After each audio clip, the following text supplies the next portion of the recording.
And we are rolling. This is Coffee with the Coaches. My name is Christer Holmquist, and this is Peter Valancourt. This is not Peter Valancourt. No, Peter abandoned me this week. I know, saddy face. Which means that today's guest co-host is none other than my wife, a one-time 9-to-5er, a newly minted entrepreneur, kind of, Mimi Laquerre. Hi. Hey, how are you? Yeah, I'm like basically your backup quarterback. Yeah, the Aaron Rodgers. No, he's the starting quarterback now. I'm no Aaron Rodgers. No, you're no Aaron Let's Rodgers. not get that twisted. All right. Well, the title of this episode, so what we're doing today, this is Tuesday. Normally, we're going to drop an episode every single Tuesday. My wonderful business partner, Peter Valancourt, is not available, so Mimi is jumping in to be my co-host. We're going to do a little thing that we call like a short track episode. We're just going to dive into a particular topic. Mimi has no idea what it is. I'm totally surprising her and blindsiding her. No, just kidding. We got notes.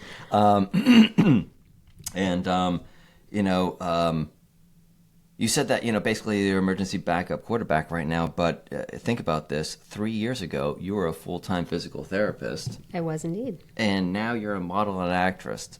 Hold on a second. It still kind of blows me away. Yeah, it's pretty weird.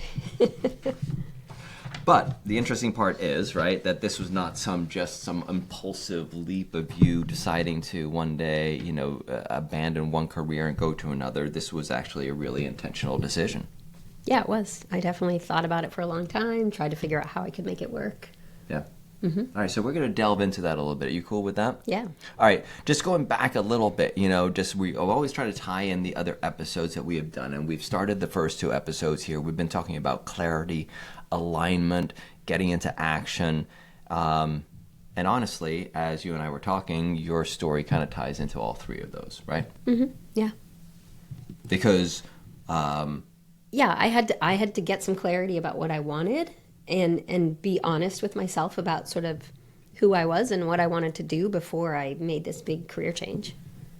All right. So, so the accountability almost then came before, we're going to have this, I don't know if I said this before, but the freedom of accountability, that's the name of this episode. Okay. And if I didn't say that, the freedom of accountability. I mean, and I love that title because everybody's like, the freedom of, I don't really understand what that means, but you will see what it means because with accountability does come freedom. So accountability came before this career change. Yeah, 100%. Okay. All right. So we're going to delve into the world of accountability. What does that mean? How do you go from a 9-to-5er to an entrepreneur? What are some of the things that came up? But first, we're going to have our stoic moment. Great. Yeah, the stoic moment, the daily stoic, right? Put on your Zen face, right? And here it is from my favorite stoic, Marcus Aurelius. The quote is this: "Waste no time arguing what a good person should be one." Thoughts on that? Well, I mean, I think of when I was still working as a PT during COVID, and it was so scary, and it was just crazy and stressful. And I just kept telling myself every day I had to show up. I just tried to show up with a smile and be some form of positivity, even if on the inside I was like crying and scared and super stressed out. I just thought, everybody needs like a little bit of positivity. So I'm going to show up, I'm going to smile, I'm going to do my work and try to connect with people in this scary time. Right. And, I read that, and for me it is, God, how much time do we, waste just saying what we intend to do or who we intend to be or whatever it is. It's like, just stop talking, do something. Getting ready to be ready. Getting ready to be ready. I don't like that. Right. So I love this quote, right? Because at some point you stopped thinking about changing your life and actually started living differently. Yeah. Right. So it's kind of one of those cart before the horse thing, right? So what was it? Was it accountability first, right? I mean, accountability for me came years before, and it was a real aha moment in my life, where accountability to me meant taking accountability, accepting my part in either decisions that had been made or situations I ended up in, realizing what part I played so that I wasn't just, oh, gee, this happened. Like, I did something that came, to be. So if I didn't like that... You're saying that,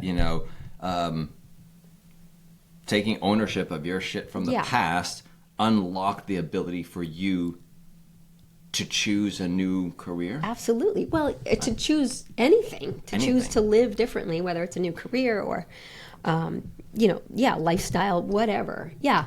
Choosing my role, accepting and acknowledging my role in my life, in decisions and situations, allowed me to go, oh, well then, if I want to, I can make different decisions and make different things happen. So it was accountability, which turned into feeling very empowered to take control of my life and make it different if I wanted to. Right, and it must have provided you with a lot of clarity, right? Once Absolutely. you take ownership, it's like there's no more hiding. Once you said, like, all right, it's my shit to Yeah. own, then what's the sense in hiding anymore? Yeah. We spent all the time doing that in the past, and that's what didn't serve us anymore, right?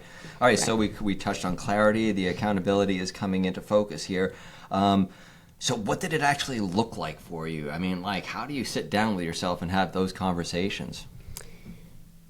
It just came gradually. And like I said, for me, it was, I wasn't down on myself like, oh, gee, what an idiot. I made all these bad decisions. There's a moment of that. But there must have been some hard truths that you had to encounter. Yeah, absolutely. I recognized patterns in my behavior and relationships and things like that. So realizing, again, my role in it allowed me to go, well, then I can do things differently. I can make different decisions.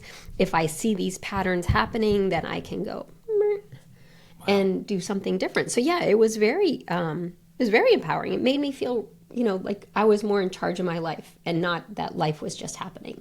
Right. So then when I started thinking about modeling or acting, modeling really, I was like, well, maybe I can do this. Maybe I can just figure out how to do it and try to do it. But I didn't tell many people. That was my about question. That. Did you know that acting and modeling was next, or the modeling was next, or was that was it just that something needed to change, and that was kind of like the catalyst those years ago to getting the accountability? Yeah. No, it was more once I accepted the accountability and felt like I had more control over my life. Then I was like, what if I wanted to do something different? What would that look like? And then I got this idea that maybe I wanted to model. But again, it sounded like such a crazy idea. I didn't dare tell anybody for years. Right. But I was quietly plotting away a little bit before kind of sharing that with a few people. So the aha moment, the golden nugget for people to take away here is that the career change wasn't actually the first decision. Yeah. Becoming accountable to herself was the first decision. Sure. Yeah. That made a lot of people uncomfortable right now. Yeah. You know that? Yeah, I don't think I would have been able to make such a career change and take a leap into a brand new business, a brand new lifestyle without having made those realizations years earlier. Right. You said something to me that once I became honest about what was working in my life and what wasn't, everything opened up. Talk about that. Again, the accountability part and like reflecting back on, the past and going, that really wasn't great. And, my part in it was blah, blah, blah. I made this decision. I did that. I chose this, not that. And so, again, once I realized that, it was like, well, then if that wasn't good, then make a different choice or go in a different direction. Do it differently. Even like when we met, I had it in my head, like, I'm going to go about this differently. Yeah. So far, so good. In a positive way. Right, I was the good option, okay? I just meant I was going to enter a relationship in a different way than I had before because other ones hadn't worked out quite so well. Right. And so I, said to myself, I'm going to have difficult discussions. I'm going to try to be more honest and direct, which is and was uncomfortable for me sometimes. Right, which segues really perfectly into the next part of this discussion, right? Because accountability is often misunderstood, and you're kind of painting this picture of, yeah, accountability. It doesn't always have to be that negative, right? I mean, people hear the word accountability and they always think immediately about like punishment or pressure, right? Right. Yeah. But for me, it wasn't. It was this aha, like, oh wow, that means I can do things differently, and it doesn't have to be as it always has been. Right. It creates the self-respect. Yeah. That is so. I mean, that we all crave. I think, right? Right. And that ability that you have, that the idea that you have more control over things than you think. Right.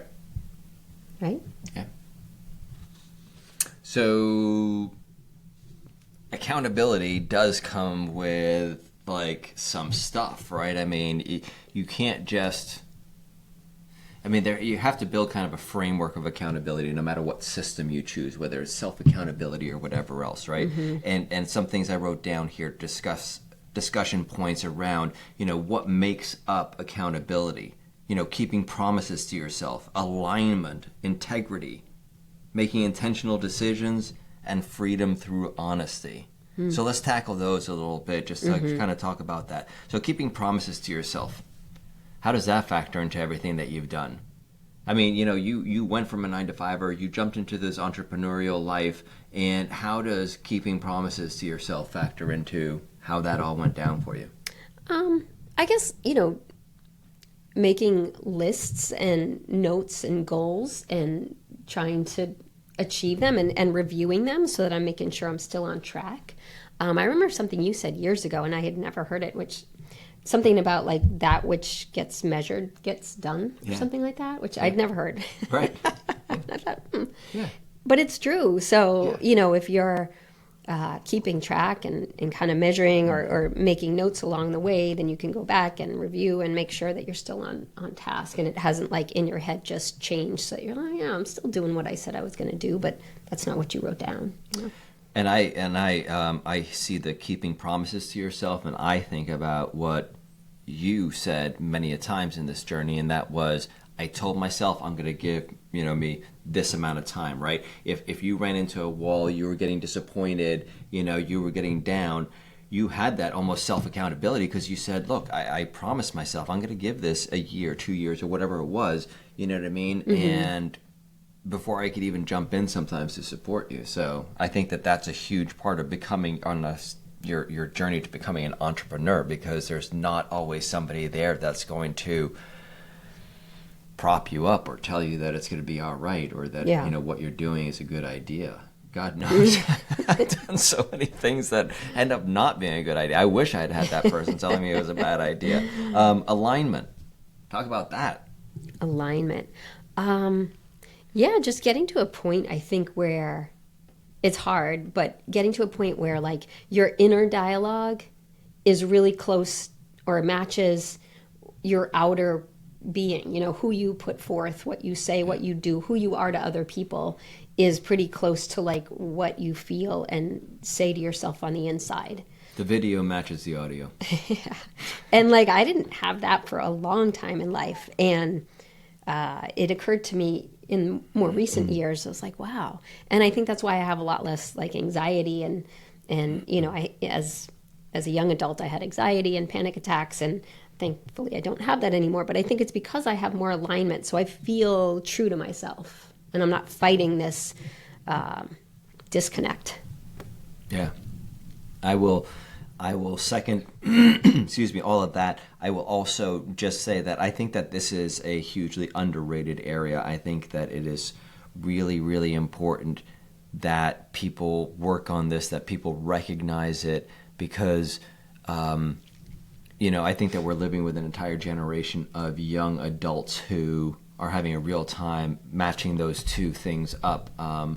Just because of all the trauma they went through, the COVID years and all that kind of stuff, to your point earlier. Well, and sadly, social media allows us to have social media, a very different image online than our real life. And everyone knows that, but it's still the way it is. I mean, we're just trapped into seeing, oh my goodness, look at their life. It's so great. And, we're seeing the 30-second highlight reel or 5-second highlight reel. So there can be a huge disconnect between that and, for young people, that's all they've known. As you said, you stop feeling trapped when your life starts matching who you actually are. Yeah. That's brilliant. Another brilliant. Write that one down. That's a Mimi Laquerre Holmquist original. Maybe. You stop feeling trapped when your life starts matching who you actually are. I'm telling you, there is, as I'm going down that journey as well, there's something to it. I'm telling you, it's really, really cool. All right. Reinventing yourself as an adult. Yeah, you don't read anything else anymore. I'll lead you right through this discussion. So sit back, relax, and just let me guide you through the rest of this podcast, if you will. Reinventing yourself as an adult, right? Starting over later in life, you got to bring that beginner energy. You've got fear of judgment, entrepreneurial parallels. What's the uncertainty must have been kind of like off the charts a little bit there. Yeah, definitely. It's not for the faint of heart. But I do remember when I first started, attempting acting and modeling, and I was still working part-time as a PT. Yeah. And, the first 6 months of my acting and modeling career was rough. It's all a lot of no's because you're just putting stuff out there, and I learned as I went. But I remember driving home from my PT job going, well, thank God I have this PT job where I feel like I'm an expert and I know stuff and people recognize me as, qualified and knowledgeable and competent because in my other job, I didn't feel that yet. Yeah. And I was getting, rejected and just hearing nothing and feeling like I was just learning and messing up as I went. So for me, that was like a soft entry into the new field where I could still be like, okay, I do know stuff. I do have experience and knowledge. So I don't think that most entrepreneurs, jump into this, fully. I mean, from the get-go, right? I mean, most of us go through this 9 to 5 or mainstream job kind of thing. For me, it was a career at Marriott Hotels, and that was awesome. But I learned so many things there. So yeah, you always have those skills. And I think entrepreneurs kind of know those soft skills that they need to get through in life.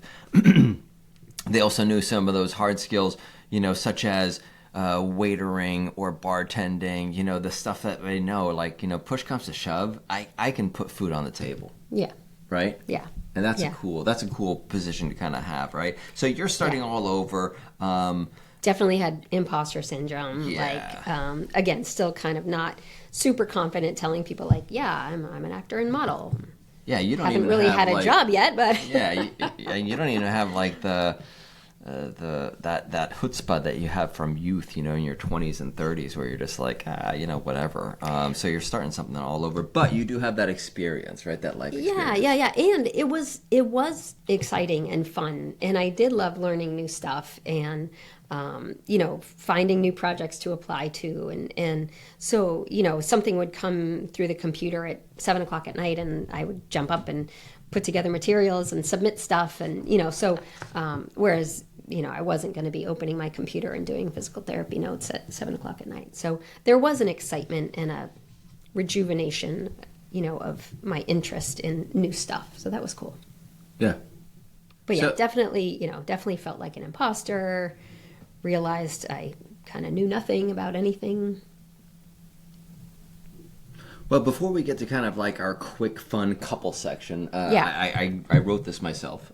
It's the quick, fun couple section. You can see it right there. It's supposed to last for 2 to 3 minutes. We're going to do it really quickly after this. So it's kind of a rapid-fire question thing between me and Mimi. But before we go there, it's really what we've been talking about is, taking accountability can open up the door to this freedom. That's why it was called, the freedom of accountability. You get accountability in your life and a whole lot of doors will open up. And if you don't want to do anything with it, all you've gained is clarity and, some clarity, cleanliness in your mind or whatever else, right? I mean, so there's no downside to doing that. It opens it up. This is what jump-started Mimi's change of careers, going into acting and modeling, and we end up here on a podcast that nobody's going to watch. That's not true. Actually, a lot of people are going to watch this. All right, so keep it light. Let's keep it moving. Rapid fire questions for you. You ready to go? Yeah. Biggest surprise about acting and modeling? Everything is last minute. Everything is last minute. It's I am awful. a planner, and literally I just found out now, like right before this podcast, where I need to be tomorrow morning at 8 o'clock. Yeah. Hardest part about it being an entrepreneur Yes. as well. So last minute, just got to be ready to go. Hardest part about leaving healthcare. The steady paycheck and insurance benefits. Every single entrepreneur is shaking their head going, gotcha. One word for entrepreneurship. It's freaking hard. We already 2 talked words. about this. 2 words. We did this in rehearsal. Jesus Christ. Yeah, it is freaking hard. There's nothing, you can't get around that. One word for accountability. Empowering. Empowering. I love that. What scares you now? I mean, lots of little things, but in the big scheme of things, just based on my life and how I've gotten here, there shouldn't be much that scares me. Yeah. Amen to that, sister. Yeah. What excites you most? What the next big job is going to be, what big project comes my way and what I can sink my teeth into, some script. Right. So in this journey, here's the final fun moment for everybody. The question everybody's been wanting to ask: did I help you or did I help hold you accountable or just annoy you? A little bit of both?